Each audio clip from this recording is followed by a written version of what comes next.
Chapter 13. Mr. Nickleby would like to see you in his office, Miss Kutcher says to Ben. He wants to see me? Ben asks. What for?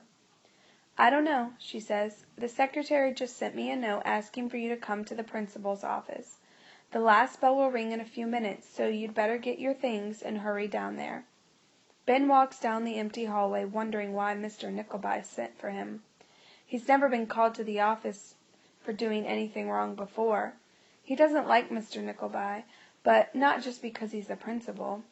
Ben can't put his finger on why, but he just doesn't trust him. Could I be in trouble because of my schoolwork?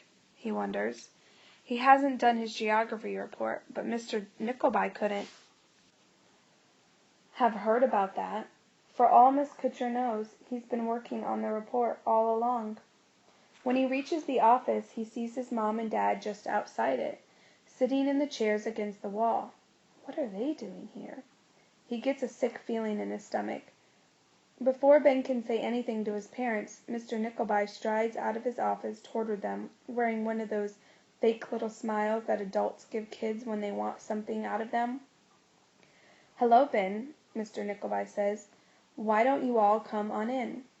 Ben looks at his parents for some sign, but their faces don't reveal anything. Come on, champ, his father says, smiling. But even his dad's smile isn't very comforting. Something is really wrong. Mr. Nickleby gestures for them to come into his office. As Ben goes by, his mother reaches out and touches his shoulder. Mr. Nickleby drags in a couple of extra chairs so there's a place for each of them to sit. Then he positions himself behind his desk, like it's a fort or something. Ben's mom pulls her chair close to Ben. What's wrong? Ben wonders. Did something happen to Agatha? Is one of my grandparents sick? Mr. Nickleby leans back a little and folds his hands. Ben, I asked your parents to come in so we could all talk about a couple of things. All of us here together. All right? Sure. Ben's voice isn't much more than a squeak. How are you getting along with the kids in your class? Are you getting used to being here? Sure, Ben says. Yeah. Anybody in particular you're having a hard time with? No, not really. He could do without Frankie Merrily and his buddies, and Ryan sometimes drives him crazy, but Ben's not about to say anything that would get anybody in trouble. Mr. Nickleby pauses for a moment, scratching the side of his neck. Ben looks at his parents. They're trying to hide it, but he can tell they're upset. Finally, his dad speaks.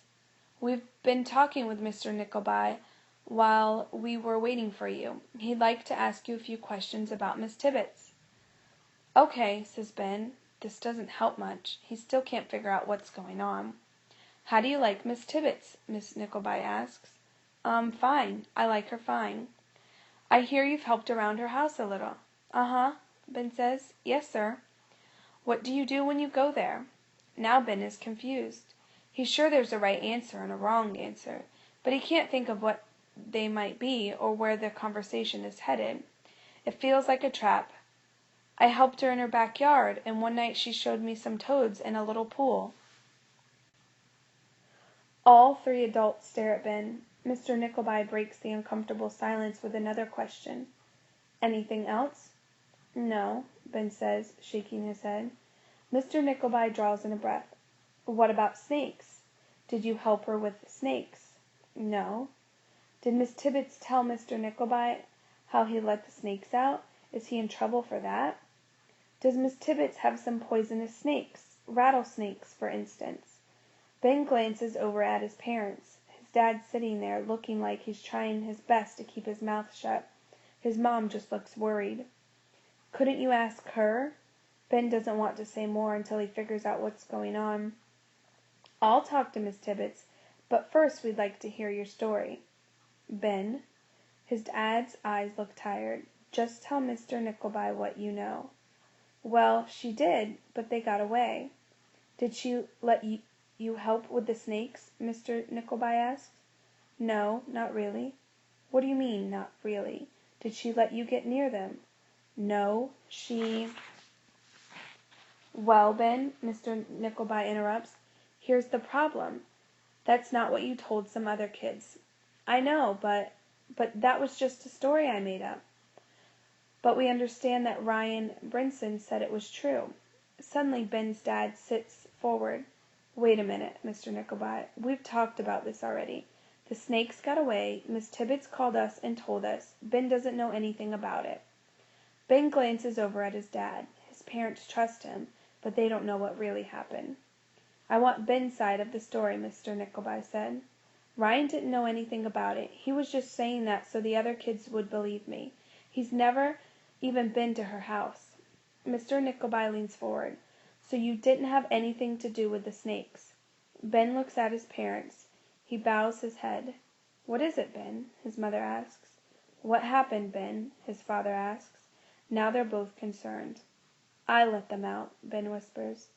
What did you say? Mr. Nickleby asks. I didn't hear you. I let them out, Ben says louder. I didn't mean to, but I did. Ben, his mother says, you told us you didn't. I know. I'm sorry. Did Miss Tibbets know you opened the cage? Mr. Nickleby asks. No, I didn't tell her. She told me not to touch the cage, but I did, and they got out. Ben, why didn't you tell us? His mom asks.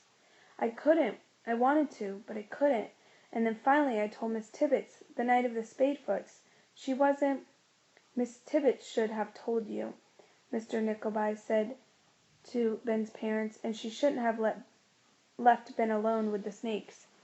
Suddenly, Ben understands. Mr. Nickleby isn't mad at him, he's mad at Miss Tibbets. She told me not to.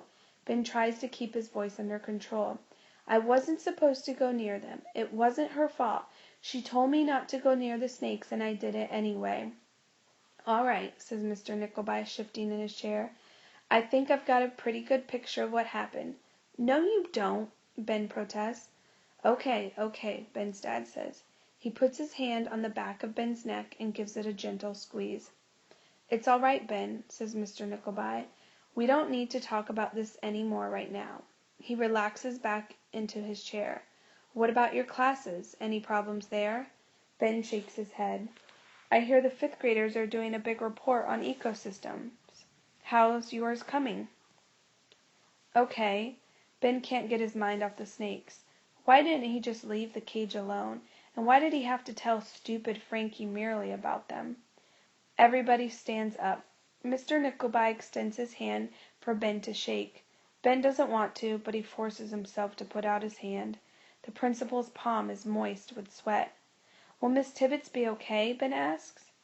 We'll see how things work out, Mr. Nickleby says. It really wasn't her fault. I know that's what you think, Ben. Mr. Nickleby guides him towards the door. Why don't you step outside and let me talk with your parents for just a minute? Ben waits outside the office listening. He can hear Mr. Nickleby's voice, but he can't make out the words. Just as school lets out, Ben grabs his backpack and dashes down the hallway, dodging between the kids pouring out of the classrooms. He runs all the way to Miss Tibbets' room. She's not there.